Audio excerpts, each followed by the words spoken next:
अब हम शुरू करते हैं अपना नेक्स्ट प्लांट स्लेजिनेला। ये स्लेजिनेला का चित्र बना हुआ है। इसमें भी रूट, स्टेम और लीव्स पाए जाते हैं, लेकिन यहाँ आप देख सकते हैं लीव्स 4 पंक्तियों में है। 1 2, एक छोटी वाली लीव्स है यहाँ पर, तो एक छोटी लीव्स यहाँ पर रहती हैं, और दूसरी एक नई स्ट्रक्चर इसमें जो पाई जाती है वो है राइजोफोर।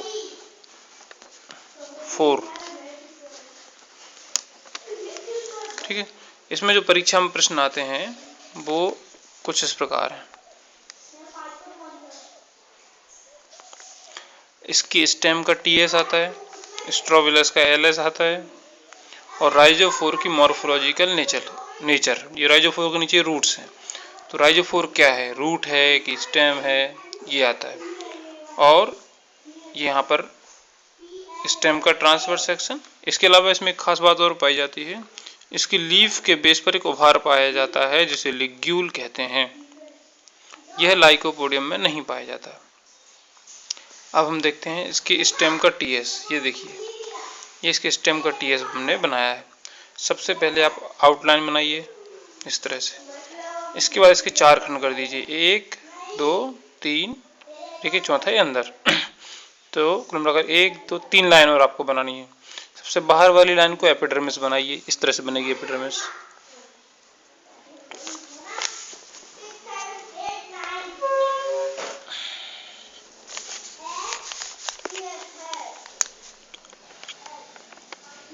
इस तरह से सेल्स बनाई जाती हैं एपिडर्मिस की।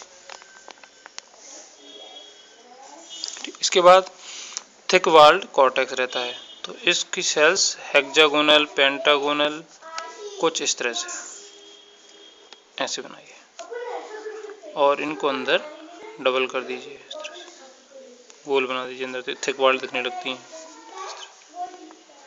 ये आप यहाँ तक बना दीजिए पूरा। इसको लेबल कीजिए एक साइड में। एपिडर्मिस हम शॉर्ट में लिख रहे हैं। इसके बाद एक कॉर्टेक्स, इसको लिखिए स्क्लेरेन काइमेटस कॉर्टेक्स, CLEREN, स्क्लेरेन काइमेटस कॉर्टेक्स। इसके बाद ये है पेरेन काइमेटस कॉर्टेक्स। इसके बाद इसमें एंडोडर्मिस की एक सिंगल लेयर नहीं पाई जाती। इसमें एंडोडर्मिस रेडियली इलोंगेटेड होकर ट्रेविकुली के रूप में पाई जाती है। इस तरह से एक लाइन दिख रही है आपको, ये फिर यहाँ से भी बना दीजिए एक, इस तरह से ऐसे। यहाँ पर सेल्स नहीं बनेंगी बीच में, ये ध्यान रखिएगा। यही स्लेजिनेला की पहचान है। इनको लेबल कर दीजिए ट्रेविकुली। ट्रेविकुली हिंदी में भी आप लिख सकते हैं। एंडोडर्मिस हो गया। इसके बाद अंदर वाली लेयर को आप बना दीजिए पेरिसाइकिल। पहले हल्की हल्की लाइन खींचिए और फिर इसको इस तरह से मिला दीजिए।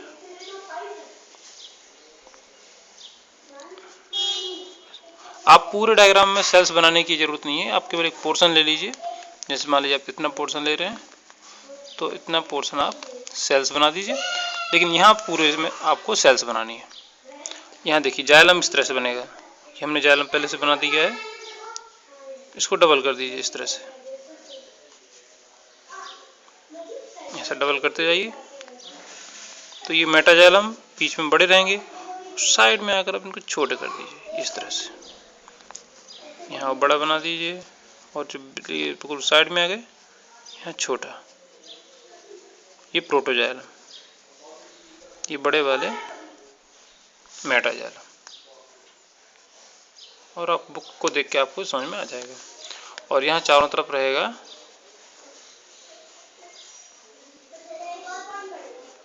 फ्लोएम।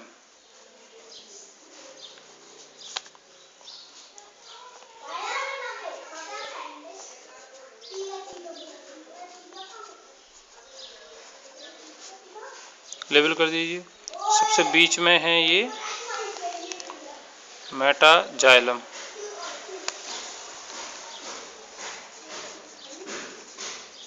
और इस साइड में रहेगा प्रोटोजाइलम। नीचे आप जरूर लिखिए TS स्टेम सेलेजिनेला, ये आपका कंप्लीट हो जाएगा। यहाँ आप सेल्स पूरा को कवर कर दीजिए यहाँ पर बस। लेबलिंग अभी पेरीसाइकिल रहेगी तो इसको यहाँ इस तरफ कर दीजिए, यहाँ जगह नहीं है तो पेरीसाइकिल।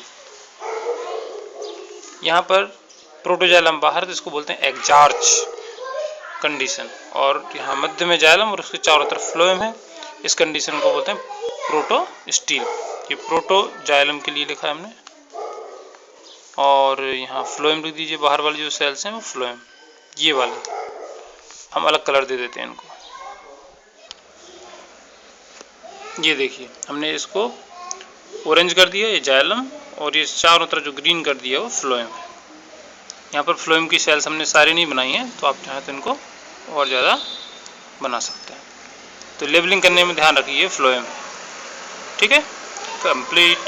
अब हम आगे बढ़ेंगे और कुछ और चीज़ें।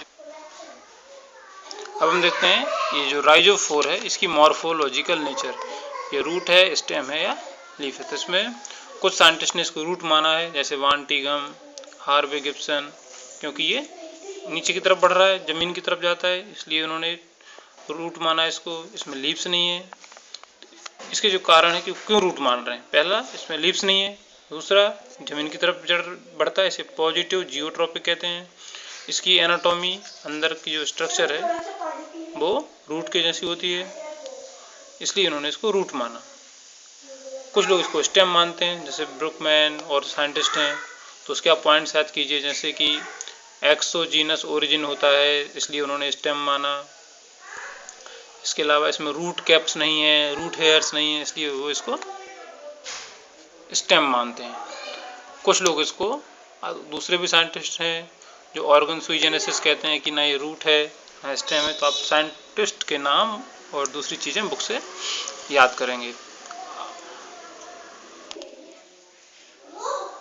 अब हम देखते हैं इसका स्ट्रोबिलस का एलएस।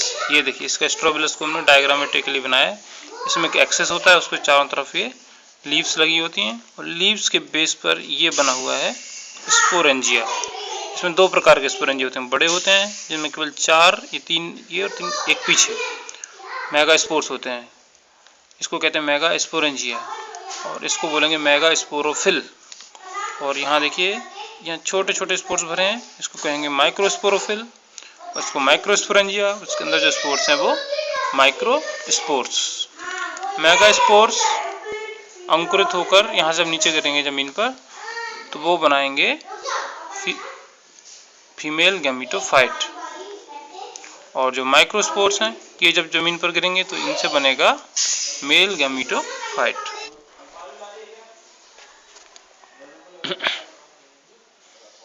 ये लाइफ साइकिल ऑफ सेलेजिनेला। तो हम इसको कहाँ से शुरू करेंगे, कहीं से भी आप शुरू कर सकते हैं, ऊपर से नीचे से। एक प्लांट ले लीजिए जिसको हम बोलेंगे सेलेजिनेला स्पोरोफाइट, ये एक पेज में आएगी कम से कम। स्पोरोफाइट 2x लिखेंगे, डिप्लॉयड, ठीक है। सेलेजिनेला प्लांट हो गया। इस प्लांट में स्ट्रोबिलस बनते हैं। स्ट्रोबिलस में दो प्रकार की स्पोरेंजिया बनती है, माइक्रोस्पोरेंजिया, मेगास्पोरेंजिया। माइक्रोस्पोरेंजिया में माइक्रोस्पोर मदर सेल बनेगी, मेगास्पोरेंजिया में मेगास्पोर मदर सेल बनेगी।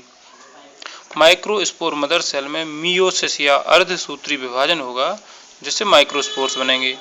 ये डिप्लॉयड 2x है, लेकिन ये यहाँ पर x रहेगा, ठीक। यहाँ पर मेगास्पोर मदर सेल में मियोसिस होगी, जिससे मेगास्पोर्स बनेंगे। ये भी हैप्लॉयड हो जाएंगे क्योंकि यहाँ अर्धसूत्री विभाजन हो गया है। माइक्रोस्पोर अंकुरित होकर या जर्मिनेशन के बाद मेल प्रोथेलस बनाएंगे। मेगास्पोर अंकुरित होकर फीमेल प्रोथेलस बनाएंगे। मेल प्रोथेलस में एंथीरिडियम बनेगी, फीमेल प्रोथेलस में फीमेल आर्चिगोनियम बनेगी। आर्चिगोनियम में एग बनेगा, एंथीरिडियम में एंथीरोजॉइट्स बनेंगे। इसके बाद सिनगेमी या फर्टिलाइजेशन होगा और दोनों मिलकर बनाएंगे जाइगोट। जाइगोट से oospore, oospore से एम्ब्रियो, और एम्ब्रियो जाइगोट यहाँ पर सिनगेमी के बाद बना है। जाइगोट रहेगा 2x डिप्लॉयड।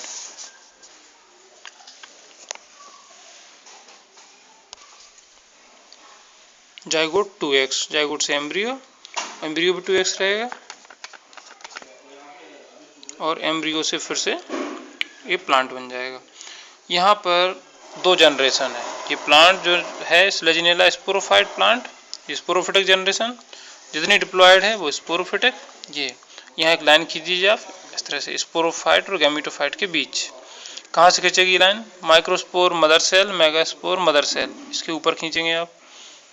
यहाँ से ये नीचे डिप्लॉयड है और ऊपर है हैप्लॉयड। और आगे बढ़ जाइए तो जहाँ पर जाइगोट बना वहाँ तक आप लाइन को कंप्लीट कर दीजिए। तो zygote, embryo, plant, microsporangia, microspore, mother cell, ये पूरा डिप्लॉयड फेज और ये हैप्लॉयड फेज। नीचे लिखिए फिगर लाइफ साइकिल ऑफ स्लेजिनेला।